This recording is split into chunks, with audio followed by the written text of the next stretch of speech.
امام حسین علیہ السلام کی شہادت کے بعد یزید نے اپنی فوج کو یہ حکم دیا کہ اولاد رسول کی لاشوں سے ان کے سروں کو کاٹ کر الگ کر دو، ان کی لاشوں پہ گھوڑے دوڑا کر ان کو پامال کر دو، اور نبی زادیوں رسول کی نواسیوں بیٹیوں کو قید کر کے ان کے جوانوں کے کٹے ہوئے سروں کے ساتھ میرے شہر شام لے کر آؤ۔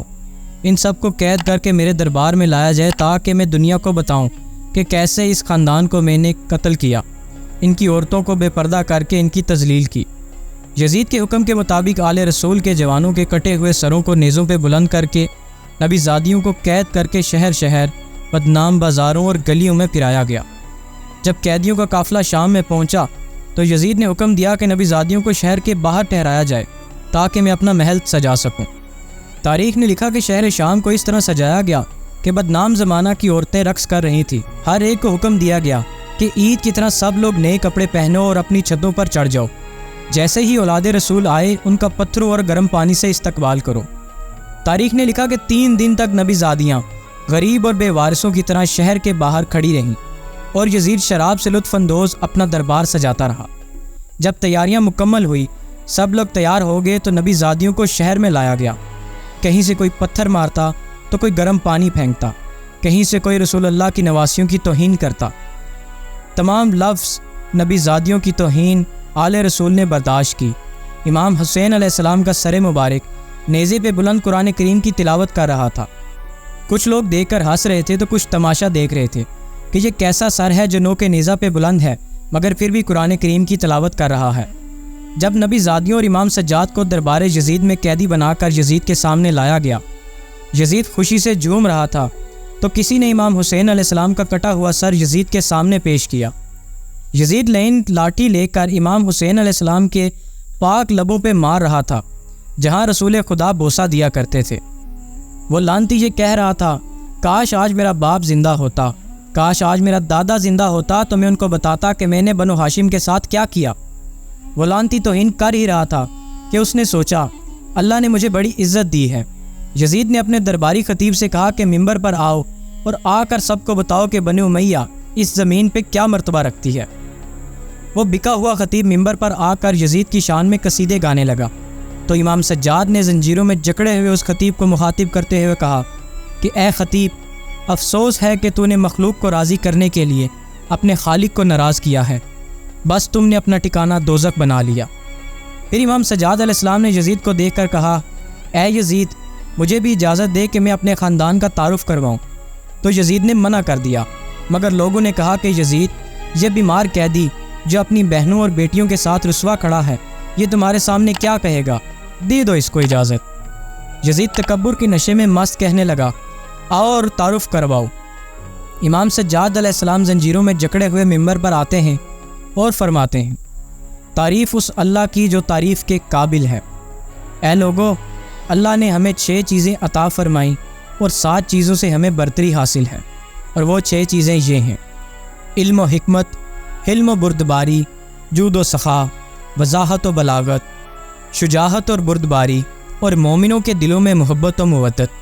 اور ہمیں 7 فضیلتیں حاصل ہیں جو کہ یہ ہیں کہ اللہ کا رسول حضرت محمد مصطفیٰ صلی اللہ علیہ وآلہ وسلم ہم میں سے ہیں، امت کے صدیق اور جوان مرد علی اور جعفر ہم میں سے ہیں، روز محشر جب تک علی علیہ السلام حوض کوثر نہیں پلائیں گے تو کوئی بھی جنت میں نہیں داخل ہوگا، یہ اعزاز ہمیں اللہ نے بخشا ہے۔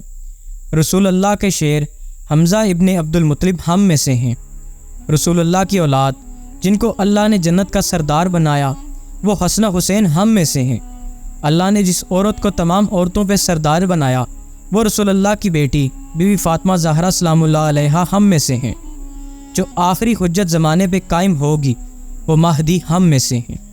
اے لوگو، جو مجھے جانتا ہے وہ جانتا ہے، اور جو نہیں جانتا اس کو میں اپنا حسب و نسب بتاتا ہوں۔ میں مکہ و منا کا فرزند ہوں، میں زمزم و صفا کا فرزند ہوں، میں اس کا فرزند ہوں جس نے اپنی ابا سے حجر اسود اٹھایا اور خانہ کعبہ کی دیوار میں لگایا۔ میں اس کا فرزند ہوں جس کو اللہ نے معراج پہ بلایا۔ اے لوگو، میں اس محمد کا فرزند ہوں جس کو اللہ نے تمام نبیوں پہ فضیلت بخشی۔ میں اس کا فرزند ہوں جس پر اللہ اور اس کے فرشتے درود و سلام بھیجتے ہیں۔ میں اس کا فرزند ہوں جو وحی خدا کے سوا بولتا نہ تھا۔ ہاں، میں محمد مصطفیٰ کا فرزند ہوں میں علی ابن ابی طالب کا فرزند ہوں، وہ علی کہ جس کی وجہ سے کافروں نے کلمہ پڑھا۔ میں اس فاطمہ کا فرزند ہوں کہ جب وہ دربار میں آتی تو رسول اللہ کھڑے ہو کر تعظیم کیا کرتے تھے۔ میں حسن و حسین کا فرزند ہوں، جس کو رسول اللہ اپنے کندھوں پہ سوار کر کے دنیا کو بتایا کرتے تھے کہ یہ مجھ سے ہیں اور میں ان سے ہوں۔ میں اجر رسالت کچھ نہیں مانگتا سوائے اس کے کہ میری اولاد سے محبت کرو۔ میں اس کٹے ہوئے سر کا وارث ہوں، میں اس خون میں رنگین کفن کا وارث ہوں۔ میں اس مظلوم کا فرزند ہوں جس کو 3 دن تک بھوکا پیاسا کرب و بلا میں رکھا گیا اور کربلا کی تپتی ہوئی زمین پر قتل کیا گیا۔ میں اس غریب کا بیٹا ہوں جس پر نماز میں حملہ کیا گیا، اس کے سر سے امامہ اتار کر اس کے سر کو تن سے جدا کر کے نیزوں پہ بلند کیا گیا۔ میں اس غریب کا بیٹا ہوں کہ جس کی لاش پہ گھوڑے دوڑائے گئے۔ میں رسول اللہ کی بیٹیوں کا وارث ہوں جن کو قیدی بنا کر تمہارے سامنے لایا گیا۔ مولا امام سجاد کا یہ خطبہ بھی یہاں تک ہی پہنچا تھا کہ دربار میں کوہرام مچ گیا، لوگ رونے لگے اور سر پیٹنے لگے کہ یہ کیا ہو گیا ہے۔ یزید نے دیکھا تو فوراً اپنے وزیر سے کہا کہ اذان دو، کہیں بغاوت نہ ہو جائے۔ ادھر مؤذن نے اذان شروع کی۔ جیسے ہی اللہ اکبر کی آواز بلند ہوئی، امام سجاد علیہ السلام نے کہا، اللہ سے بڑھ کر کوئی ذات بزرگ و برتر نہیں۔ اذان دینے والے نے جب اشہد ان لا الہ الا اللہ کہا تو امام سجاد علیہ السلام نے رو کر کہا، بے شک اللہ کے سوا کوئی خدا نہیں اور اس کی گواہی ہم نے خون سے دی ہے۔ رسول اللہ کی ان نواسیوں نے بے پردہ ہو کر شہر شہر پتھر کھا کر اذیتیں برداشت کر کے دی ہے۔ اتنے میں اذان دینے والے نے اشہد ان محمد رسول اللہ کہا۔ بس مؤذن کا یہ کہنا تھا کہ امام سجاد علیہ السلام نے یزید کی طرف مڑ کے دیکھا اور کہا، اے یزید، بتا یہ محمد میرے جد کا نام ہے یا تیرے؟ یہ محمد اس حسین کے لبوں کو چومتا تھا، یہ محمد اس حسین کو اپنے کندھوں پہ اٹھاتا تھا کہ جس کا سر تو نے جدا کیا ہے۔ محمد کی بیٹیوں کو تو نے بے پردہ بازاروں میں پھرایا ہے، اسی محمد کا خون میری رگوں میں بہتا ہے، یہی خون اس کٹے ہوئے گلے سے آج بھی بہتا ہے۔ مولا امام سجاد علیہ السلام کے خطبے سے لوگوں کے دلوں میں بغاوت نے جنم لے لیا۔ امام سجاد علیہ السلام کے خطبے سے یزید کا تخت لرز اٹھا اور اس نے حکم دیا کہ اس حسین کے بیٹے علی علیہ السلام کو قید کر دو اور ان عورتوں کو بھی قید خانے میں ڈال دو۔ اس طرح رسول اللہ کے خانوادے کو دربار یزید سے لے جا کر قید خانے میں ڈال دیا گیا۔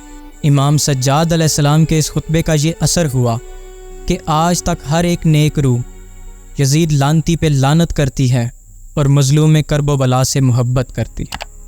سلام ہو اس قیدی پہ کہ جس کا گوشت بیڑیاں کھا گئی، سلام ہو اس قیدی پہ کہ جس کو زنجیروں کے ساتھ دفن کیا گیا، سلام ہو اس قیدی پہ کہ جس نے قید میں بھی کوئی نماز قضا نہ کی، سلام ہو سید الساجدین امام علی زین العابدین علیہ الصلوۃ والسلام پر۔